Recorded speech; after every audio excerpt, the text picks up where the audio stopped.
आदरणीय उमेदाराम जी और बहन रूमा जी, जिन्होंने अंतर्राष्ट्रीय स्तर पर अपना नाम रोशन किया है अपने क्षेत्र का, और साथ ही मंच पर विराजमान हैं आदरणीय चुनीलाल जी, हमारे प्रधान साहब, और पन्नी देवी जी, प्रधान साहिबा जी, और मंच पर हमारे सभी बैठे यहाँ पर जनप्रतिनिधिगण, और जिन्होंने अच्छा अभी यहाँ पर भजनों की प्रस्तुति की, भाई अनिल नागौरी, जिन्होंने अपने बचपन में ही भजनों की प्रस्तुति शुरू कर दी थी, लेकिन धीरे धीरे धीरे देखते देखते बहुत बड़ा हो गया अनिल आज, और आज नाम इसका पूरे देश नहीं दुनिया में हो गया है। तो इसके लिए जोरदार ताली बजे एक बार तो। और इसके साथ ही मंच का संचालन कर रहे जसवंत जी मायला और भाई श्रवण जी के लिए भी जोरदार ताली बजे, और सभी यहाँ पर उपस्थित भक्त भाविकों। आज जैसा कि तेजाजी महाराज की ये भजन संध्या, और इस दोहरे के ऊपर आने वाले समय के अंदर बहुत बड़ा तेजाजी महाराज का एक भव्य मंदिर हम सबको यहाँ पर देखने को मिलेगा। वास्तव में तेजाजी महाराज के यहाँ पर अगर कोई भी सच्चे मन से, अगर दिल से अगर कोई मानता है तो उसकी श्रद्धा पूरी होती है। निश्चित रूप से अगर कोई इस कलयुग में चमत्कार है तो तेजाजी महाराज में हमको देखने को मिलता है। और रघुकुल रीत सदा चली आई, प्राण जाए पर वचन न जाए। ये बात हमने सुनी तो बहुत है, लेकिन हकीकत में जीवन में अगर कोई उतार सकता है तो मुझे लगता नहीं कि इस युग के अंदर कोई संभव ये काम है। लेकिन तेजाजी महाराज ने वचनों से बंधकर जिस प्रकार से उन्होंने आकर और गोगाजी महाराज के सामने अपनी जीभ को निकाल कर कहा कि गोगाजी महाराज मुझे यहां पर नसीए, क्योंकि वो वचनों से बंधे हुए थे। और तेजाजी महाराज के हम सभी यहाँ पर उपासक भी हैं, और उनके वो हमारे पूर्वज भी, हम सब के लिए गौरव का विषय है। आज चाहे तेजाजी महाराज हो, चाहे महाराजा सूरजमल मेला है, तो ऐसे पूरे इस राजस्थान में ही नहीं,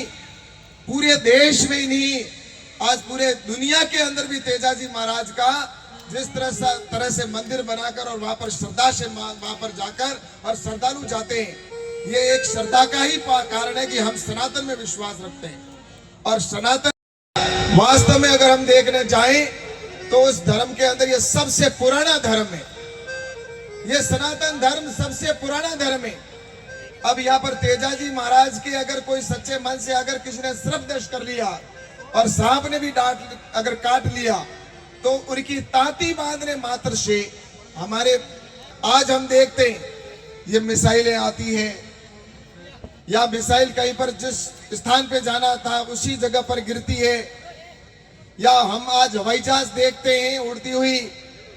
और ये अभी के कहते हैं कि इसके आविष्कार वो था, आविष्कारक वो था, या ज्यादा से ज्यादा कोई पुराने होंगे हवाई जहाज का आविष्कार करने वाले, तो ज्यादा से ज्यादा 100-125 साल पुराने होंगे। लेकिन पुष्पक विमान तो भगवान राम के समय में था, उस समय भी विमान उड़ा करते थे। और अगर तीर की बात करते हैं तो उस समय भी जिस प्रकार से आज कोई मिसाइल एक स्थान पर जाकर गिरती है, तो उस समय भी मिसाइल उसी पर। और भी कई लोग देख रहे हैं दूसरी जगह बैठे कि यहाँ पर क्या क्या कार्यक्रम चल रहा है, कौन क्या बोल रहा है। लेकिन महाभारत का युद्ध संजय ने धृतराष्ट्र को आंखों से एकदम लाइव दिखाया था उस युग के अंदर भी। इसलिए मैं आपसे ये कहना चाहता हूं कि हमारे धर्म पर, हमारे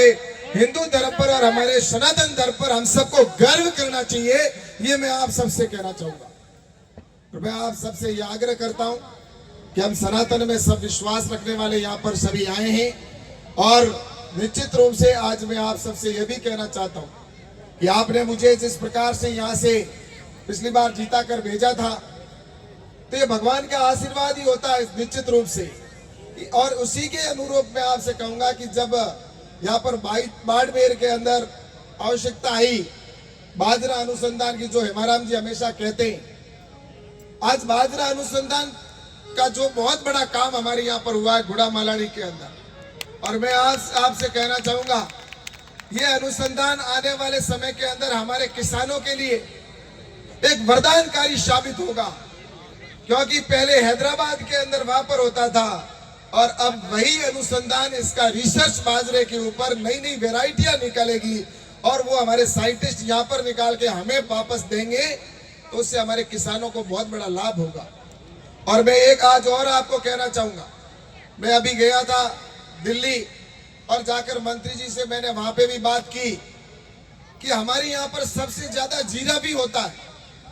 लेकिन जीरे का अनुसंधान है वो अजमेर के अंदर, वो भी मसाला अनुसंधान के तहत होता है, जिसमें 10-15 प्रकार के मसाले, उनमें से